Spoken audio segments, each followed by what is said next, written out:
This is how you make a paper airplane. Fold the paper in half horizontally. Unfold the paper and fold each of the top corners to the center line.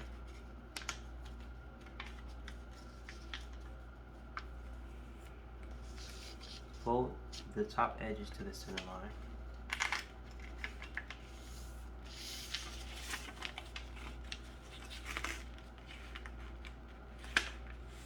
Fold the plane in half towards you.